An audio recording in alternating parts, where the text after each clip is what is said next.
Krystal, what are you looking at? Well, And I'll say this. If there's a prosecution of Donald Trump for mishandling classified information after the Clinton debacle, which you presided over and did a hell of a good job, there'll be riots in the streets. Senator Graham made a lot of waves with his cynical threat there that a Trump indictment would lead to riots in the streets. The comments, in my opinion, were rightly seen as an attempt to bully the Justice Department out of charging Trump after Trump and his legal team failed to come up with a legal argument that would protect him from prosecution over some of the very same crimes that he was so eager to lock Hillary Clinton up over. But it is worth asking the question, is Lindsey Graham right? What will actually happen if Trump is in fact indicted? After all, even some of those who were sympathetic to Trump on Russiagate, like Andrew McCarthy, now believe that the government is planning to pursue a case against Donald Trump, at least on the Mar-a-Lago documents. Biden's big speech could be seen as helping to build the public case for an indictment of the man he sees as leading a movement that is beyond normal political disagreements. And remember, that's not even close to the only investigation that Trump is facing right now. He's also facing D.C.-based investigations into his January 6 actions and his fake elector scheme. A Fulton County, Georgia grand jury is also looking at the Georgia fake elector scheme. What will it look like if, after all of these years, the walls actually close in on Trump? So first, let's talk about the overall American public reaction. Judging by the polling, a majority of the public would in fact back such an indictment. According to a new Quinnipiac poll, by a 33-point margin, Americans believe Trump acted inappropriately in his handling of these documents. 64% believe the allegations against Trump regarding the documents are either very serious or somewhat serious. 50% say that they are already convinced Trump should be charged, while 41% are against it. That's to say nothing of the nearly 6 in 10 who believe Trump should be indicted for his actions related to January 6th. And that's also without even knowing directly what was in those documents or why Trump held on to them after attesting that he had turned everything over.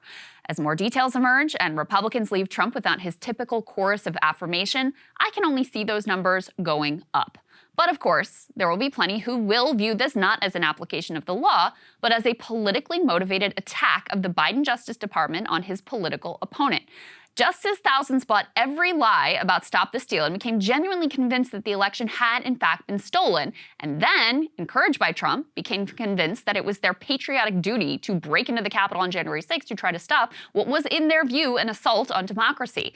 If Trump encourages them in that direction again, we certainly could have riots in the streets, just as Graham predicted. Given that already at least one lunatic tried to murder FBI agents over this whole thing, I think it'd be the height of naivete to rule out all political violence. These threats of violence, of course, are not a reason not to move forward with the prosecution if it's justified. To be deterred by potential riots or possible law enforcement assassinations would mean letting the violent mob run the country. In the same way I don't want public health officials psychoanalyzing the public to determine what facts we can and can't handle, I similarly don't want Justice Department officials trying to babysit or micromanage the public sentiment. Nor do I buy all the Civil War talk that is apparently in fashion in some corners of the internet. Following the Mar-a-Lago raid, a bunch of right-wing commentators insisted that the raid meant literal war. But apparently, by war, what they actually meant was continuing to host their podcasts and give their paid speeches. There was a spontaneous protest outside of Mar-a-Lago, but it remained completely peaceful. And thankfully, the attempted FBI shooter was killed before he could murder anyone.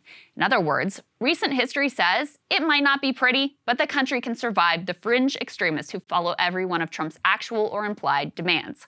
I would say, in terms of threats to democracy, allowing elites to go on crime sprees with zero accountability, that is a much scarier issue. Now, the last piece to contemplate here is whether Trump is actually going to end up in prison. Trump being let out in handcuffs has been a central theme in liberal fantasies for years now, and yet it still kind of blows your mind to think that it might really happen. In fact, it feels impossible. In the American justice system, you're usually safe when you bet on the side of the 1% getting away with their crimes.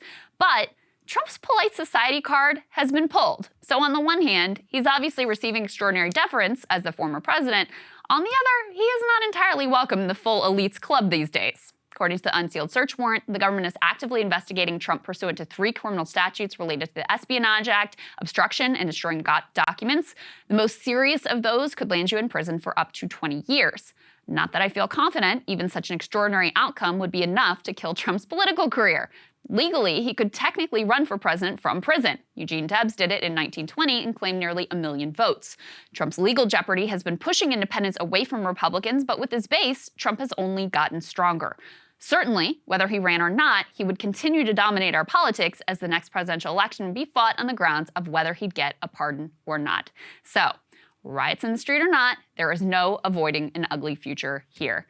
I wonder what you make of Graham's comments there, and what would cable news is ripping us apart, dividing the country, making it impossible to function as a society, and making it impossible to know just what is true and what is false. But the good news is they are failing and they know it. That is why we're building something new, a new mainstream, a healthier one, something more trustworthy, something that we are going to need in one of the most pivotal times in American history. We are building up here for the midterms, for the upcoming presidential election, but we need your help. So if you can help us out by becoming a premium member today at breakingpoints.com, we're trying to change America for the better and the entire world. So what are you waiting for, guys? Go to breakingpoints.com and sign up and help us build a new mainstream.